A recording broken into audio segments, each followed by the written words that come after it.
Vous allez vraiment m'excuser pour l'état de ma tête parce que ça me tentait absolument pas de me préparer, de me maquiller. Voilà, c'est vraiment une vidéo spontanée.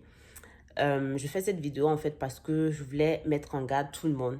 Dans ce pays-là, on a tellement essayé de m'arnaquer que, à un moment, en fait, tu connais l'affaire là, mais j'ai remarqué que les fraudeurs là sont de plus en plus innovateurs, ils sont de plus en plus créatifs et leurs mensonges là sont de plus en plus ça a l'air vrai en fait, ça semble vrai.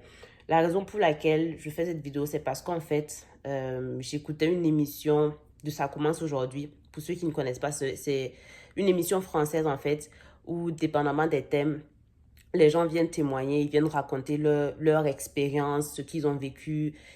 C'est vraiment des expériences hyper touchantes. Et enfin, dans l'épisode que je regardais, c'est un papa et puis sa fille qui sont venus témoigner que, bon voilà, leur soeur, la soeur de la fille qui avait 17 ans, elle s'est suicidée à cause d'une histoire d'arnaque. Donc, quelqu'un a essayé de l'arnaquer pour 2000 euros.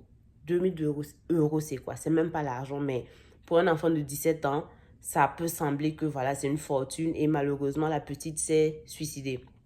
Donc, ils sont venus témoigner et puis, enfin, le but aussi, c'était vraiment c'était une prévention.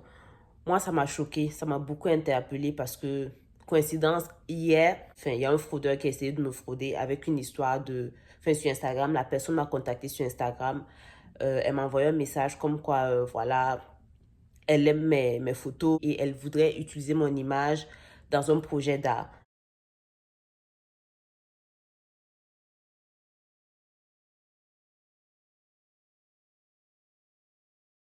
Donc, ça allait legit. Moi-même, je me suis demandé, ah, peut-être c'est une belle opportunité, on ne sait jamais. Mais maintenant, on m'a tellement fait le coup. J'ai eu tellement de sollicitations sur Instagram qui étaient en fait de la fraude que maintenant, le premier le réflexe que j'ai quand je reçois un message qui allait, ça allait que c'est vrai, mais quand même c'est bizarre, je pars checker sur Internet en même temps. Et effectivement, quand j'ai regardé sur Internet, j'ai vu que en fait, c'est une méthode que les fraudeurs utilisent pour frauder. Donc, en fait, ce qui allait se passer, c'est que, voilà, on m'a contacté, soi-disant, pour utiliser mon image pour un projet d'art. Et là, ils te disent que, voilà, qu'ils vont te faire un virement. Elles te demandent tes informations bancaires ou elles t'envoient un chèque. Et si tu encaisses le chèque, en fait, ce qui va se passer, c'est que dans quelques semaines, le chèque, vu que c'est un faux chèque, l'argent va ressortir de ton compte bancaire. Et là, tu vas te retrouver à découvert.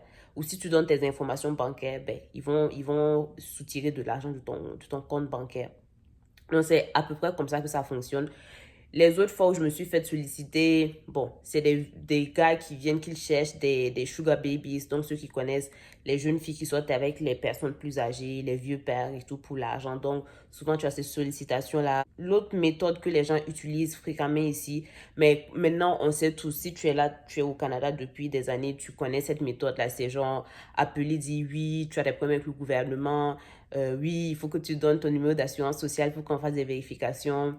Donc, ça, il continue toujours jusqu'à, je sais pas, récemment, je pense il y a 2, 3 semaines, il y a un gars qui m'a appelé, soit disant que j'ai des problèmes avec le gouvernement et que, voilà, il faut que je fournisse mes renseignements.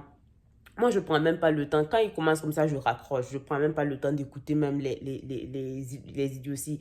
Ce qu'ils font aussi souvent, c'est qu'ils te contactent par message. Mais ça, en fait, c'est des techniques. On connaît tous. On connaît à faire appeler, envoyer message. On sait maintenant comment ça fonctionne. Donc, je pense que ça ne fonctionne plus avec les gens. Donc, ils sont en train de devenir plus innovants pour en fait, frauder les gens. Et quelques centaines de dollars, c'est pas la fin du monde. Mais quand c'est des milliers de dollars, c'est vraiment triste. Et enfin, la raison pour laquelle je fais cette vidéo, c'est parce que j'étais tellement... Mon cœur était brisé en fait quand j'ai entendu le témoignage de cette famille-là, qu'une jeune fille, qu'un enfant aille se suicider à cause d'une histoire de fraude. C'est juste, mais c'est horrible en fait. Et j'avais fait une vidéo il y a quelques années pour parler de l'histoire de la fraude là, parce que une autre fois, enfin, j'avais rencontré ma cliente qui m'avait expliqué que elle avait reçu un appel de l'immigration. Je me rappelle plus c'est de quel pays elle avait immigré, mais je pense qu'elle n'était pas, elle était de fuir une situation difficile au pays. Elle est venue s'installer à Toronto avec sa famille et elle avait reçu un appel comme quoi elle avait des problèmes avec l'immigration, il fallait faire ci, il fallait faire ça, pour au final se rendre compte en fait que c'était de la fraude. Donc, ces gens-là, c'est des personnes sans foi ni loi. C'est pas leur problème, elles vont faire ce qu'il faut faire pour soutirer de l'argent aux gens. Peu importe les dégâts que ça crée en fait. Comme j'ai dit en fait, si tu te fais prendre et on t'a arnaqué 500, 600 dollars, voilà, c'est pas la fin du monde, c'est pas, enfin, à mon avis, 500, 600 dollars, voilà, c'est pas, c'est une somme, tu peux survivre. Mais j'ai vu des cas où les gens se sont fait arnaquer des milliers de dollars. Quand je dis des milliers de dollars, pensez 5 000, 10 000 dollars. Ça, c'est terrible. Ça peut presque ruiner, ça peut ruiner la vie de quelqu'un. Et dans le cas enfin, du témoignage de cette famille-là, ça a complètement ruiné toute une famille parce qu'il y a quelqu'un qui est décédé. Quelqu'un s'est donné la mort à cause de ça. Donc, faites vraiment, vraiment attention. Ces gens-là sont devenus ingénieux. Je vais mettre le message que j'ai reçu hier là. Je pense même que le compte là, c'est un faux compte. Donc, même si vous recevez un message qui ressemble à ça, ça ne sera probablement pas du même compte. Mais je vais l'afficher quand même pour que vous voyez vous-même le message que j'ai reçu et vous voyez que, en fait, pour quelqu'un, si j'avais pas eu le réflexe d'essayer de me renseigner sur Internet, c'est sûr que j'allais penser que c'est legit, que c'est vrai en fait et que la personne vraiment a un projet intéressant pour moi. Donc, les amis, faites vraiment, vraiment attention parce que c'est trop facile de se faire avoir aujourd'hui. Et voilà, c'était mon petit message pour vous. Prenez soin de vous et voilà, faites vraiment attention sur les réseaux.